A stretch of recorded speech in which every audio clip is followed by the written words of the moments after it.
Well, I'm going to call this suspicious just because I have a suspicious mind, partly, but also when you're dealing with Putin, anything could be suspicious. I know the fans of Putin will say that the CIA did this because they're just doing it to make Putin look bad. Okay, well, I already know the deal with, what the scribes will be telling me left and right, back and forth with the arguments. But it looks like, but it is a fact that Mikhail Lesin, who was the owner and founder of Russia Today, the alternative news network that a lot of people use as the quote from and stuff, he's dead. And the Washington, D.C. Metropolitan Police are going to be checking into it. I don't know what the cause of the death is, but to me, I'm going to tell you why I think it's suspicious. Because, well, first off, not that I dislike Putin, man, but you got to realize he's a mafia boss, man, for crying out loud. If you weren't born yesterday, come on, man. He's an image guy. I realize what he is, So a prominent Russian millionaire with high-level ties to the Kremlin has been found dead in a Washington hotel. A Russian official and a senior U.S. official told ABC News, right?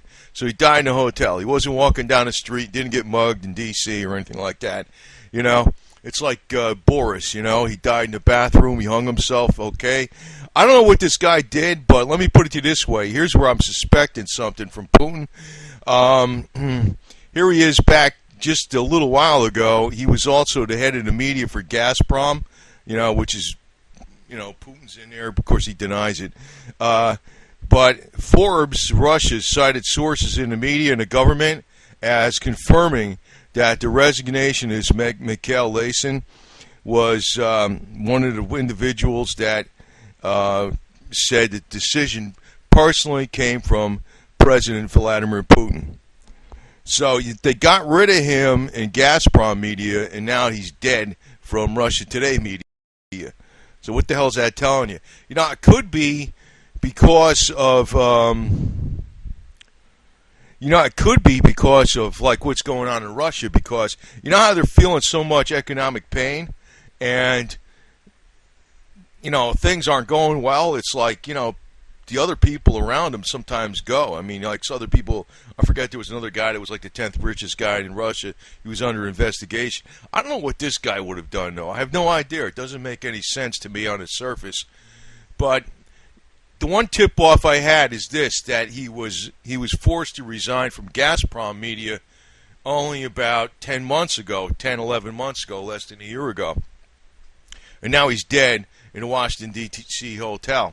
And I know people that are Russia fans and Putin fans will be saying, yeah, the CIA did it because he's doing such effective propaganda against the United States. They wanted to get him out of the way. I already know what they're going to say. I don't know. I mean, it's like, how am I going to know this? Was I a bug on the wall when this happened? No, obviously not. But, yeah, Putin, man.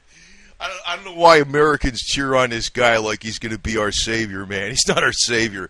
He's about as much our savior as a George Bush or, well, actually, I'd take Putin over Hillary Clinton. I'll tell you that right now. That's no problem right there. That's how bad that lady is. And Barack Obama, he's like, I'm just glad he's not the only guy running the show. So I really don't dislike Putin, but I'm not fooled by him. But, yeah, again, it just looks like this guy Mikhail Lesin, it's suspicious. I mean, he had a guy's in perfect health. He's in his late 50s. Nothing wrong with him. He just dies, Yeah, I know it happens, right? But then again, he died like about 11 months after Putin told him to resign from Gazprom media.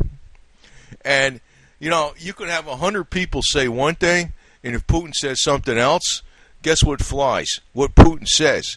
The guy is a dictator, man. I tell you the truth, I'm going to be honest about this. I did a lot of videos criticizing Putin, but, sometimes they backfire and sometimes they don't or whatever. What I'm really coming from is I don't dislike the guy.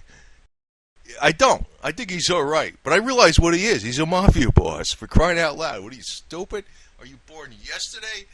He's a Russian mafia boss, except he's the president of the country. That's a big difference. He's got more power than any mafia boss. Basically, that's what the hell he is. His word is what it is. I don't know what this guy did, but the fact that Putin didn't want him in part of Gazprom media about 11 months ago, makes me suspect that Putin didn't want this guy around because, maybe he just knows too much. Maybe the guy knows a lot of stuff, man. He's been running the state media for a long time, man. And actually he was one of the guys that was way back, not that many years ago, was when he was running the Russian state media from the Kremlin. He was, accused of, squashing out all the independent media. But that don't mean, you got a perfect permanent friendship with Vlad himself, I don't know, man. I tell you the truth, I really don't mind Vlad at all, but I just realize what he is. The guy's dangerous, man. Seriously. You gotta be an idiot not to know that. For you people that don't recognize that and think he's some kind of saint and he's some kind of goody-good out to freaking solve the world problems, I can't freaking do anything for you because that's not the way it is, okay? And it's not like I don't dislike him, but no matter what I do, people got their mind made up about this guy. And I think, just looking at it from a rational standpoint, if Putin wanted this guy out of Gazprom Media and told him to resign, and now he's dead, I figure Putin killed him. But, who am I to criticize Russian policy? If you wanted him dead, you wanted him dead, right? I mean, you don't talk, right? You can't testify against you. You can't say nothing, right? So that's what Putin wanted, right? I think that's what he wanted. I'm not being mad at you, Putin, but I figure that's what happened, all right? So take it for what it's worth and calm down and don't get freaking crazy about it. Putin would never do that. Yeah, I'm sure he'd never do that. He helps old ladies cross the street in Moscow, and he gives out candy bars to little kids that are starving. I know he does these things. Right? Okay, bye.